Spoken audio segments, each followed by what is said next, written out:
இன்ன ஹாதல் இல்ம தீனுன் ஃபன்துரு அம்மன் தஅഖுதுன தீனக்கும். இப்னு சீரின் ரஹ்மத்துல்லாஹி சொன்னார்கள். இமாம் முஸ்லிம் சஹீஹ் முஸ்லிமுடைய முன்னுரையில் எழுதுகிறார்கள், இந்த தீன் என்பது, இந்த தீனுடைய அறிவு என்பது, இன்ன ஹாதல் இல்ம், தீனுடைய அறிவு என்பது, மார்க்க அறிவு என்பது, அது தீன், மார்க்கம்.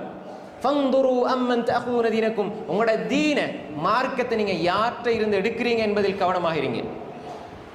எந்த மௌலை சொன்னாலும் சரி, அவர் எதை சொன்னாலும் சரி, நீங்க எந்த தொழுகை தொழுங்கள், இதுல 10 முறை சூரா ஃபாத்தியா ஓதுங்க, 10 முறை எந்த சூரா ஓதுங்க, அவர் குர்ஆனை தானே ஓத சொல்றாரு, இதுதான் உங்களை நரகத்துக்கு கொண்டு போய் சேர்க்கும். நீங்க குர்ஆன் ஓதுனதுக்காக அல்ல, அல்லாஹ்வுடைய தூதருக்கு மாறு செய்ததற்காக. ஒரு மஹரிப் போறோ 10 ரக்காத் தொழுகிறார், கேட்டா அவர் ஒரு பேரை சொல்றார், நான் தொழுகிறேன். அப்ப தொழுகிறது தப்பா? மஹரிப் போறோ 10 ரக்காத் தொழுகிறது தப்பா? இல்ல. ஆனா அதுக்கு ஒரு பேரை வச்சு அதை ஒரு சுன்னத்து நினைச்சு செய்யறாரு, தொழுகைக்கு அல்லாஹ் தண்டிக்க மாட்டான். அந்த தொழுகையினூடாக அல்லாஹ்வுடைய தூதருக்கு மாறு செய்ததனால் அவரை அல்லாஹ் தண்டிப்பான். அது தண்டனைக்குரிய குற்றம். அன்புக்குரிய சகோதரர்களே,